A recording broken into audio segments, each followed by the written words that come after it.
The massive alien ships moved through space like hunters stalking their prey. They were sleek and dark, with metal surfaces that seemed to drink in the starlight. Commander Gextar stood on his bridge, his 4 yellow eyes fixed on the small, human research station floating ahead of them. To him it looked pathetic, just a tiny metal box drifting in the emptiness of space. "Look at this primitive outpost," Gextar said to his officers, his voice filled with contempt. "These creatures barely know how to leave their own planet, and yet they dare to explore our territory." His scaly purple skin rippled with amusement as he watched the human station through his ship's advanced scanners.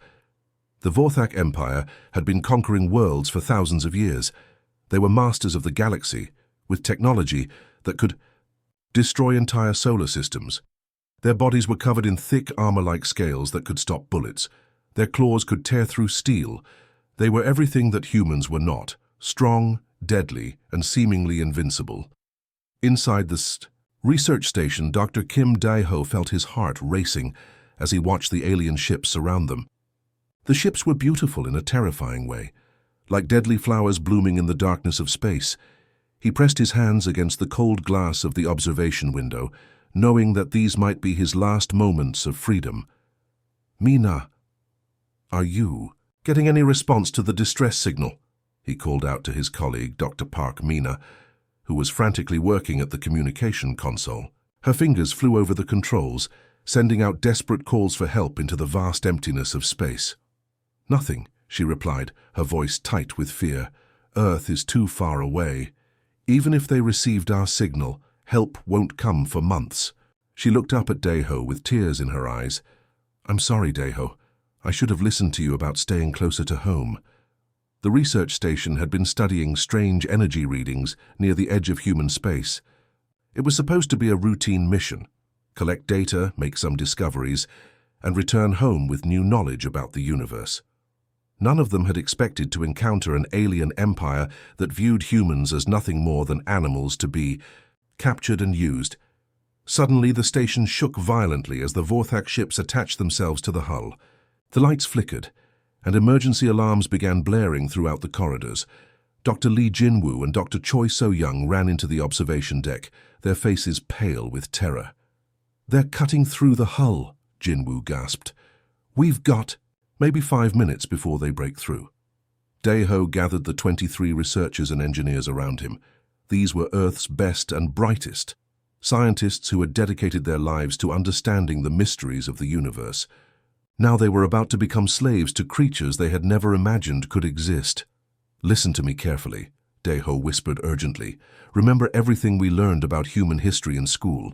Remember how our ancestors survived ice, ages, volcanic eruptions, and countless disasters. Remember how we survived when stronger, bigger creatures went extinct. These aliens think we're weak because we don't have scales or natural weapons. Let them think that." The metal walls began to glow red-hot as the Vorthak cutting tools burned through them.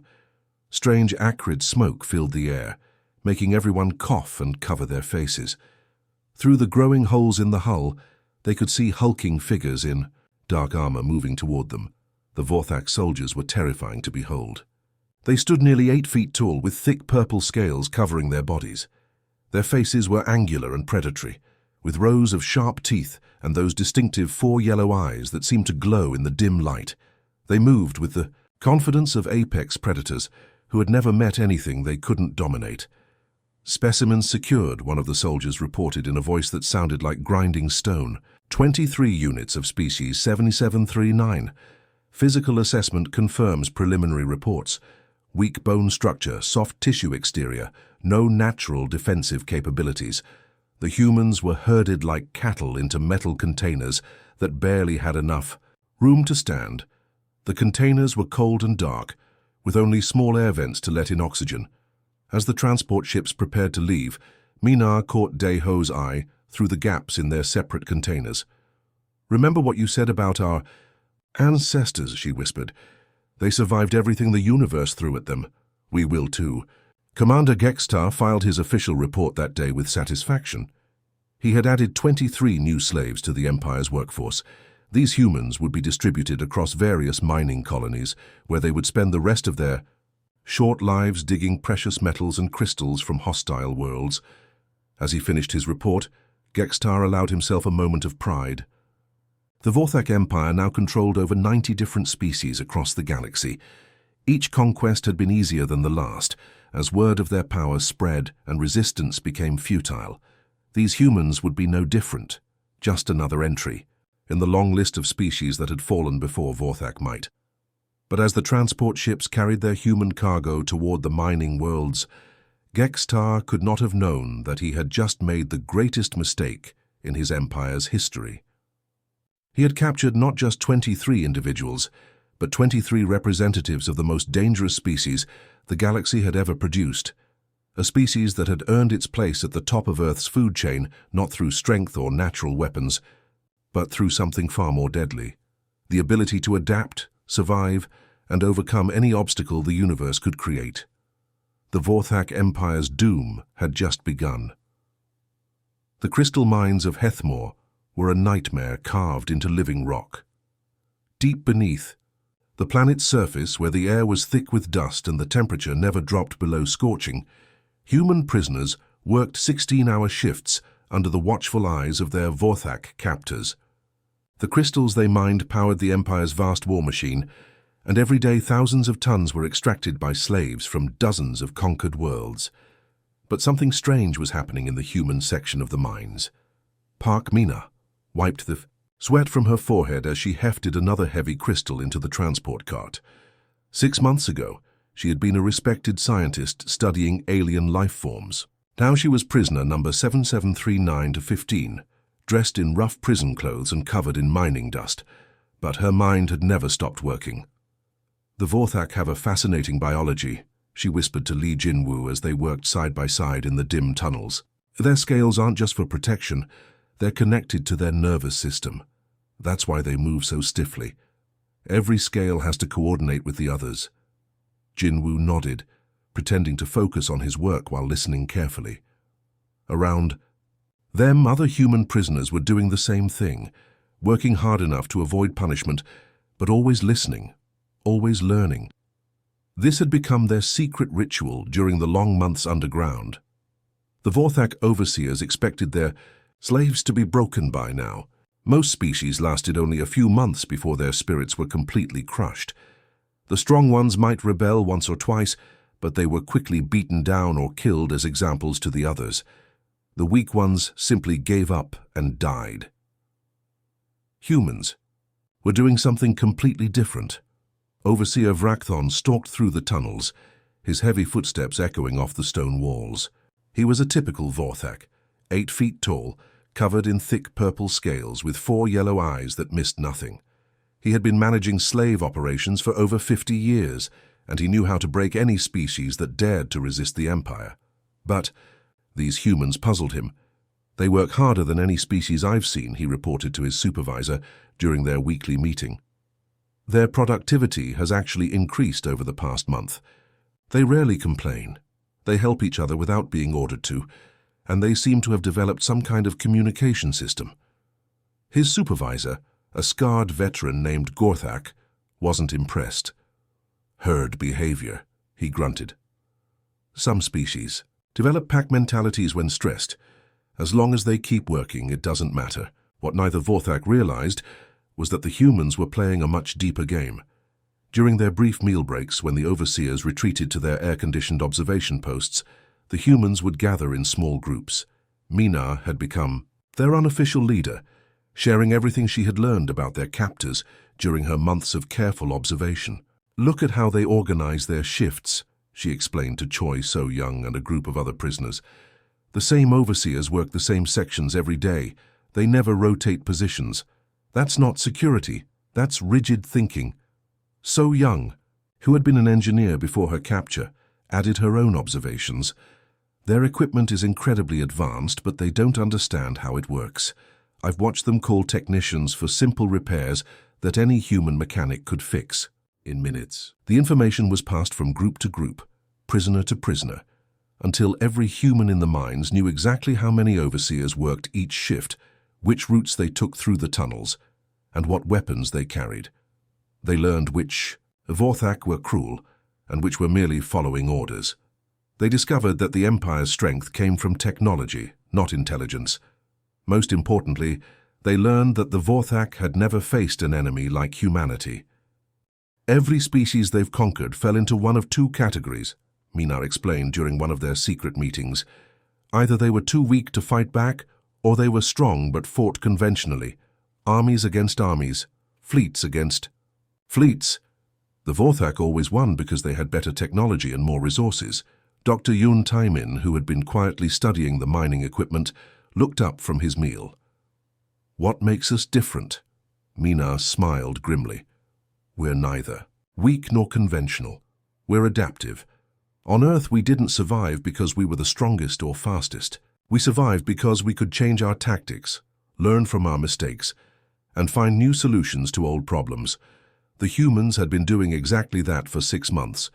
They appeared broken to their captors, but they were actually gathering intelligence and building strength. They seemed compliant, but they were methodically identifying every weakness in the Vorthak system. Li Jin-Wu had been mapping the tunnel system in his head, memorizing every passage and escape route. Choi So-young had figured out how to disable the electronic locks on their barracks without triggering alarms. Other prisoners had been stockpiling tools, medicine, and food supplies for an opportunity that hadn't yet arrived. But the most important thing they had discovered was psychological. The Vorthak see themselves as perfect, Mina observed. Their empire has lasted for thousands of years because they've never met a challenge they couldn't overcome with brute force and superior technology. That's their greatest weakness. How is that a weakness? Asked one of the newer prisoners, a young woman named Han Ye-jin, who had only been captured 3 months ago. Because they can't imagine losing, Mina replied. They've become so confident in their superiority that they've stopped preparing for real threats. They see us as nothing more than slightly clever animals. They have no idea what we're capable of when we're properly motivated. As the weeks passed, the human prisoners continued their patient work. They mined crystals during the day and studied their enemies at night. They built physical strength through months of hard labor while maintaining mental sharpness through constant learning and planning. The Vorthak overseers noticed that human productivity continued to improve, but they attributed it to proper conditioning. They saw cooperation and assumed it was simple herd behavior. They observed the humans helping injured prisoners and thought it was just animal instinct to care for pack members. They completely missed the signs of an apex predator species preparing for war. Overseer Vrakthon filed his monthly report with satisfaction. The human work crews were exceeding all productivity targets. There had been no escape attempts, no sabotage, no signs of rebellion. As far as he could tell, these creatures had accepted their fate and were settling into their roles as productive slaves. He had no idea that 23 of the most dangerous beings in the galaxy were getting ready to teach the Vorthak Empire a lesson about underestimating humanity. The medical bay in the Hethmore mining facility was supposed to be off-limits to human prisoners. It was a small, sterile room, filled with Vorthak medical equipment designed to keep their valuable slaves healthy enough to work. But Mina had discovered that the night shift supervisor, Overseer Krelmoth, had a weakness for the fermented fruit drink that human prisoners sometimes made from their meal scraps. After 3 months of carefully observing his routines, Mina knew exactly when Krelmoth would fall into his alcohol-induced sleep. She had perhaps 30 minutes to work before he woke up, and she made every second count. The Vorthak medical scanner was far more advanced than anything on Earth, but Mina had been a xenobiologist before her capture. She understood how to operate alien technology, and more importantly, she understood what she was looking for.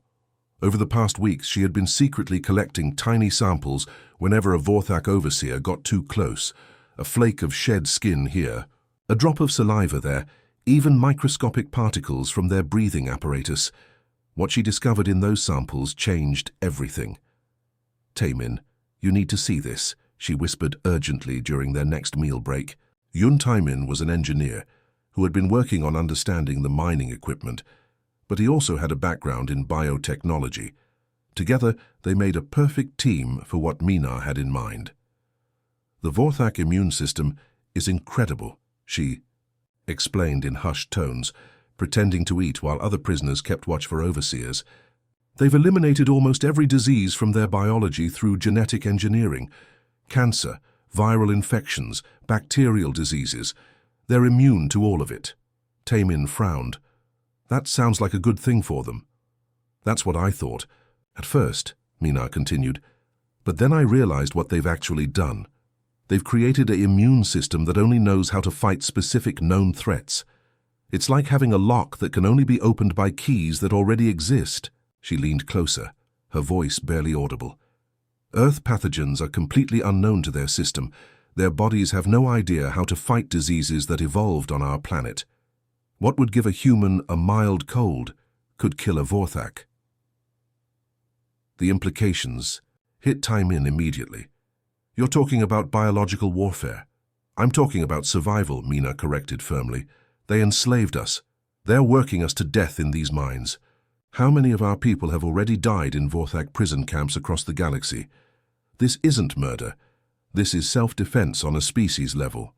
Over the following weeks, Mina and Taemin worked together during their secret visits to the medical bay.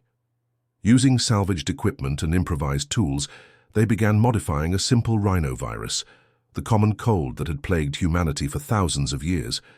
But this wasn't the mild version that Earth's children caught in school. This was weaponized. The beauty of their plan lay in its simplicity. The Vorthak had interconnected atmospheric systems throughout their empire. Every ship, every station, every colony shared recycled air to maximize efficiency.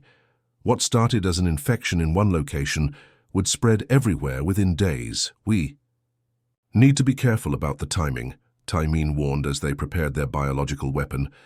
Once this gets released, there's no stopping it. Every Vorthak in the Empire will be exposed. Mina nodded grimly. I've been in contact with other human prisoners through the work rotation system. Dr. Kang Yunji on Velthar, Dr. Lim Hyun-woo on the industrial world of Morthak, even some of our people in the capital ship fleet. They're all ready. The plan was elegant in its coordination. Human prisoners across the Empire would simultaneously release the modified virus into their local atmospheric systems. The Vorthak would never see it coming because they had never imagined that their slaves could organize such a sophisticated attack. The first release happened on a cold morning in the mines of Hethmore. Mina simply coughed near an air intake valve, and the microscopic weapons of humanity's revenge began their deadly journey through the Empire's circulation systems. Within hours, the first Vorthak began showing symptoms. What started as mild, respiratory irritation quickly escalated into severe pneumonia-like illness. Their medical scanners couldn't identify the pathogen because it didn't exist in any of their databases. Their treatments failed because they were designed for known Vorthak diseases, not Earthborne viruses. Overseer Vrakthon was among the first to fall seriously ill. Mina watched with grim satisfaction as the 8-foot-tall alien warrior struggled to breathe. His normally intimidating presence reduced to wheezing gasps and fevered weakness. Other overseers began calling in sick, then collapsing at their posts. The human prisoners continued working, but now they were the ones watching their captors with calculating eyes. They helped Vorthak, who were too weak to stand, bringing them water and offering comfort, all while ensuring the virus continued to spread through close contact. Reports began flooding in from across the Empire. On the fortress world of Velthar, Dr. Kang Yunji watched through her cell window as Vorthak soldiers collapsed in the corridors outside. The mighty warriors who had conquered dozens of worlds were being brought low by a simple Earth virus that human children routinely survived. Phase 1 is complete, Yunji whispered to her fellow prisoners. Now we prepare for Phase 2. The Vorthak medical establishment went into panic mode.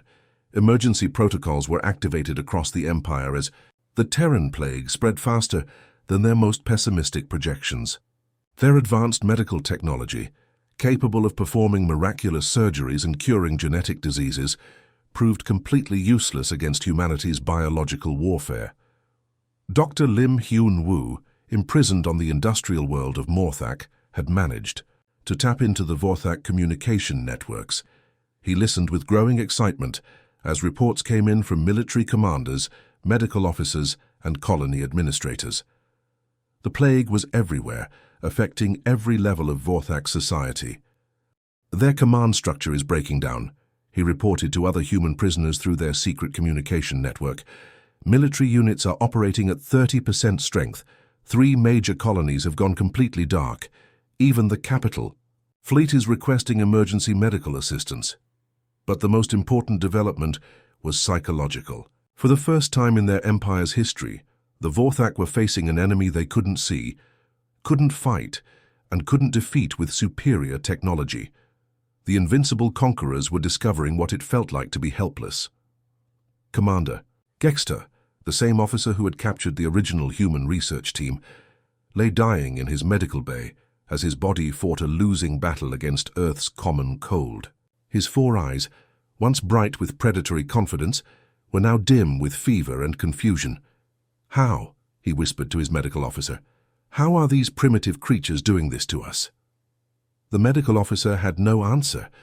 The Vorthak Empire, which had ruled the galaxy through strength and technology, was being brought to its knees by the oldest weapon in Earth's arsenal, disease.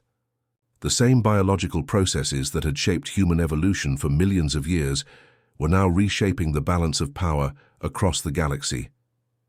As Vorthak soldiers continued to collapse and their mighty empire began to crumble, human prisoners across dozens of worlds quietly prepared for the next phase of their plan. The infection had been just the beginning. Now it was time to show their captors what humanity was really capable of when pushed to the edge of extinction. The empire that had lasted for millennia was about to learn a hard lesson about underestimating the species that had survived everything Earth could throw at them. The signal went out on a Tuesday morning, Galactic Standard Time. It was a simple message, hidden in the routine maintenance chatter that connected mining operations across the Vorthak Empire. To any alien listening, it sounded like ordinary technical communication about equipment repairs and shift changes. But to the human prisoners scattered across 47 worlds, it was the call they had been waiting for. "The harvest moon rises tonight," the coded message said. Every human knew what it meant. After months of preparation, planning and waiting, the time had finally come to strike back. On the crystal mines of Hethamor, Kim Dae-ho felt his heart racing as he heard the signal through their improvised communication system. Around him, Vorthak overseers were coughing and struggling with the lingering effects of the plague that had swept through their ranks. What had once been a force of 50 healthy guards was now reduced to maybe 15 who could still stand upright. "Remember the plan," Dae-ho whispered to his team as they gathered in the tunnel during their meal break. "Choi So-young takes her group to the armory. Lee Jin-woo handles the power systems. I'll lead the assault on the communication center. We move in exactly 1 hour. The beautiful thing about their plan was how simple it had become. Months of careful observation had shown them every weakness in the Vorthak security system. The Hylians had relied on their superior strength and advanced technology to keep prisoners in line. But strength meant nothing when you were too sick to stand, and technology was useless when you didn't understand how it actually worked. At the exact same moment across the galaxy, similar scenes were playing out on dozens of other worlds. On the fortress planet of Velthar, Dr. Kang Eun-ji was leading her group through corridors lined with collapsed Vorthak soldiers. The mighty fortress that had been designed to hold thousands of prisoners was now defended by maybe 100 aliens, who were barely functional. "The irony is beautiful," Eun-ji murmured to her companion, Dr. Park Sung-ho, as they carefully made their way toward the main defensive control room. "They built this fortress to keep us in, but they never considered that we might turn it into a weapon against them. The Vorthak had made their greatest mistake when they decided to scatter human prisoners across their empire. They thought that distance and isolation would prevent any kind of organized resistance. Instead, they had created something far more dangerous. A distributed network of humanity's most capable survivors, each group perfectly adapted to their local conditions while maintaining secret contact with all the others. In the industrial complexes of Morthek, Dr. Lim Hyun-woo was putting his engineering background to deadly use. The massive factories that produced weapons and equipment for the Vorthak military were now being turned against their creators. Assembly lines that had built alien warships were being reprogrammed to create tools of human liberation. It's amazing how much damage you can do when you actually understand how the machines work, Yunwu said to his team as they systematically sabotaged the production systems. The Vorthak never bothered learning the technical details. They just pushed buttons and expected everything to work. The coordination between human groups was unlike anything the galaxy had ever seen. Using hijacked communication networks and improvised signal systems, prisoners on distant worlds were sharing tactical information in real time.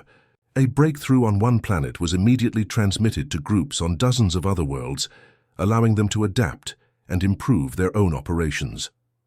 On Hethmore, Deho's assault on the communication center went perfectly. The 3 Vorthak technicians on duty were too weak from illness to put up any real resistance.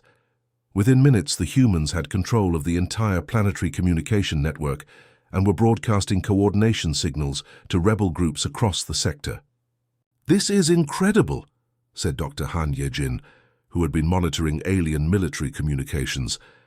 "I'm seeing reports of human uprisings from every corner of the Empire. They're happening simultaneously, with perfect timing and coordination. But the most shocking aspect of the rebellion wasn't its scale, it was its sophistication. The humans weren't just breaking out of their prisons and running wild. They were conducting military operations with a level of tactical brilliance that the Vorthak had never encountered from any species. On Veltar, Yunji's team had not only captured the fortress defenses, but had turned the planet's orbital weapons against the Vortek fleet in orbit. Warships that had been preparing to respond to the uprising found themselves under fire from their own planetary defense systems. Commander Gextar, still recovering from the plague in his command center, received increasingly desperate reports from across his territory.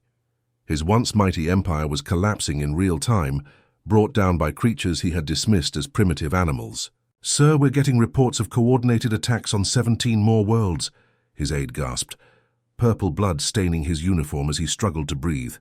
"The humans have seized control of major military installations, communication networks, and production facilities. They're not just escaping, they're taking over." Gextar stared at the tactical display with growing horror. Red warning lights were appearing across the holographic map of the Empire, each one representing another world where human prisoners had successfully revolted. The pattern was too perfect, too coordinated to be coincidental. "How are they doing this?" he demanded, his voice weak from illness. "They're scattered across 47 different worlds. They have no ships, no weapons, no way to communicate with each other. How are they mounting simultaneous attacks across the entire Empire?" His aide looked up with eyes full of fear and something else, respect. "Sir, I think we made a terrible mistake. We assumed these humans were like every other species we've conquered, but they're not." On dozens of worlds, human groups were proving that assumption wrong in the most dramatic way possible. They were taking alien technology and using it more effectively than its creators. They were turning Vorthak weapons against Vorthak soldiers. They were outfighting, outthinking, and outmaneuvering an empire that had dominated the galaxy for thousands of years. Dr. Yun Tai Min, coordinating operations from the captured communication center on Hethmore, marveled at the reports flooding in from across the galaxy. "We're not just winning individual battles," he told his team. "We're completely rewriting the rules of warfare." The Vorthak built their empire on the assumption that superior technology and brute force would always triumph. They never considered what would happen if they faced an enemy that was more adaptable than they were. The rebellion that had begun with a simple coded message was now reshaping the balance of power across the galaxy. The Vorthak Empire, which had seemed invincible just days before, was discovering that they had enslaved the one species in the universe capable of bringing them down, and this was only the beginning. The humans had spent months planning not just how to escape, but how to win. The uprising was just the first phase of a much larger plan that would determine the fate of every species in the galaxy. The empire that had ruled through fear was about to learn what real terror looked like when directed by human intelligence and determination. The great Vorthak capital ship Dominion's Edge had been the crown jewel of their empire for over 2,000 years. It was a massive fortress floating in space, larger than most cities, with enough firepower to destroy entire worlds. Its command center had been the nerve system of an empire that stretched across 96 conquered civilizations. Now it was a tomb. Park Minar walked slowly through the corridors that had once echoed with the commands of alien conquerors. Emergency lights flickered overhead, casting eerie shadows on walls covered with the purple stains of Vorthak blood. Bodies lay scattered throughout the ship, not from violence but from the plague that had swept through their ranks like wildfire. The rebellion had lasted exactly 37 days from start to finish. What had taken the Vorthak Empire 8,000 years to build had crumbled in just over a month when faced with humanity's coordinated resistance. In the main command center, Commander Gextar lay propped against his command chair, barely breathing. His once magnificent purple scales had turned a sickly grey color, and his four eyes struggled to focus as Minar approached. Around him, the massive holographic displays showed the final collapse of Vorthak power across the galaxy. "I don't understand," Gextar wheezed, his voice barely a whisper. "We had superior technology. We had thousands of years of military experience. We had conquered every species we ever encountered. How did 23 primitive creatures destroy everything we built?" Mina looked at the dying alien commander with something that might have been pity. "You made the same mistake that every other species on Earth made before they went extinct. You confused strength with survival ability." Through the massive viewing windows of the command center, the sleek shapes of Earth's rescue fleet hung in space like silver arrows against the starfield. The ships were smaller than Vorthak vessels, built for speed and efficiency rather than brute intimidation. But they had arrived just in time to witness the final collapse of an empire that had once seemed invincible. "Your people ruled for 8,000 years, Minar continued, settling into a chair across from the dying commander. "You conquered 96 different worlds and enslaved hundreds of species. You believed you were the ultimate predators in the galaxy." Gextar's breathing became more labored. We were the strongest." "No," Minar interrupted gently. "You were just the strongest that the galaxy had seen up until now, but you never encountered a species like humanity." She gestured toward the tactical displays showing the devastation across the former Vorthak territories. "Every species you conquered before us fell into the same patterns. They either submitted immediately when they saw your superior technology, or they fought conventional wars that you could win through sheer firepower. You developed strategies for dealing with both types of opponents." The communication system crackled to life, and Yun Taimin's voice filled the command center from the orbital fleet above. "Mina, we've confirmed recovery of all human personnel from the remaining Vorthak installations. Dr. Kang Yunji reports that the fortress worlds have surrendered unconditionally. Dr. Lim Hyunwoo says the industrial complexes are ready to be converted for peaceful purposes." Mina nodded toward the communication panel. "Acknowledged.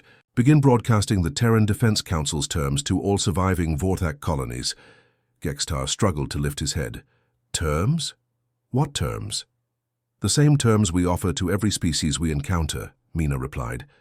"Peaceful coexistence as equals mutual trade and cooperation, respect for each other's territories and cultures. We don't want to rule over you. We just want to make sure you never try to enslave anyone ever again." The dying commander's eyes widened with confusion. You're not going to exterminate us?" Mina looked genuinely surprised by the question. "Why would we do that? We're not conquerors. We're survivors." "There's a difference." She leaned forward, her voice becoming more intense. "Let me explain what humanity really is, Commander. We come from a world that spent 4 billion years trying to kill us, ice ages that lasted millions of years, volcanic eruptions that blocked out the sun, asteroid impacts that wiped out most life on the planet, supervolcanic winters, plagues that killed 90% of our population, floods, droughts, earthquakes, hurricanes." Gextar listened with growing amazement as Minar continued. "Every single catastrophe that could destroy a species, Earth threw at us, and we survived them all, not by being the strongest or the fastest or having the biggest claws. We survived by being adaptable, by learning from every disaster and becoming stronger, by working together when we had to, and thinking our way out of impossible situations." The tactical display showed more Vorthak colonies surrendering as Earth's terms were broadcast across their former empire. The message was simple and clear. Submit to peaceful coexistence or face the same fate as their military forces. We didn't become the dominant species on Earth by conquering other animals, Minar explained. We became dominant by outlasting everything that tried to destroy us. Saber-toothed tigers were stronger than us. Dire wolves hunted in bigger packs. Giant bears had better claws, but they're all extinct now and we're traveling between the stars. Commander Gextar's breathing was becoming increasingly shallow. What are you going to do with our empire? We're going to free every species you enslaved and give them back their independence, Minar answered without hesitation. Some of them might choose to work with us. Others might want nothing to do with any spacefaring species after what you put them through. That's their choice to make. Taemin's voice came through the communication system again. Mina, we're ready to begin the final phase. Earth Fleet Command wants you to broadcast the galaxy-wide message. Mina stood up and walked to the main communication console. This message would be transmitted to every known civilization in the galaxy. Over 3,000 species who had watched the Vorthak Empire's rise and fall.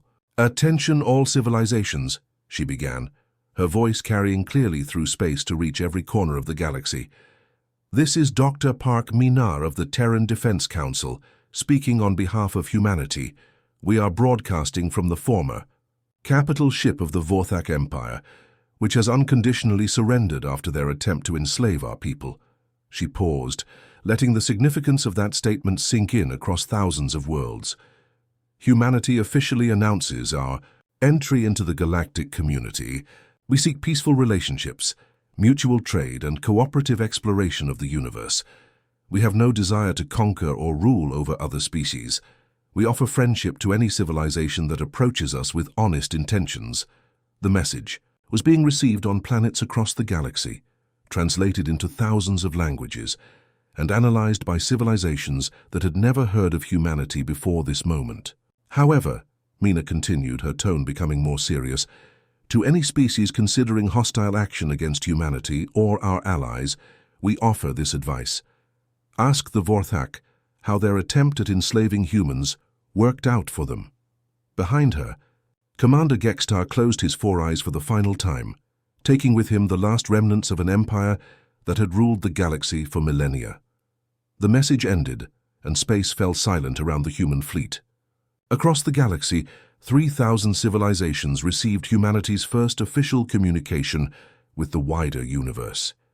It was a message of peace backed by an unmistakable demonstration of what happened to those who chose war with Earth's children. In the months that followed, not a single species chose to test humanity's warning. The galaxy had learned a valuable lesson about the difference between strength and survival, and why it was never wise to underestimate the species that had earned its place among the stars by refusing to go extinct.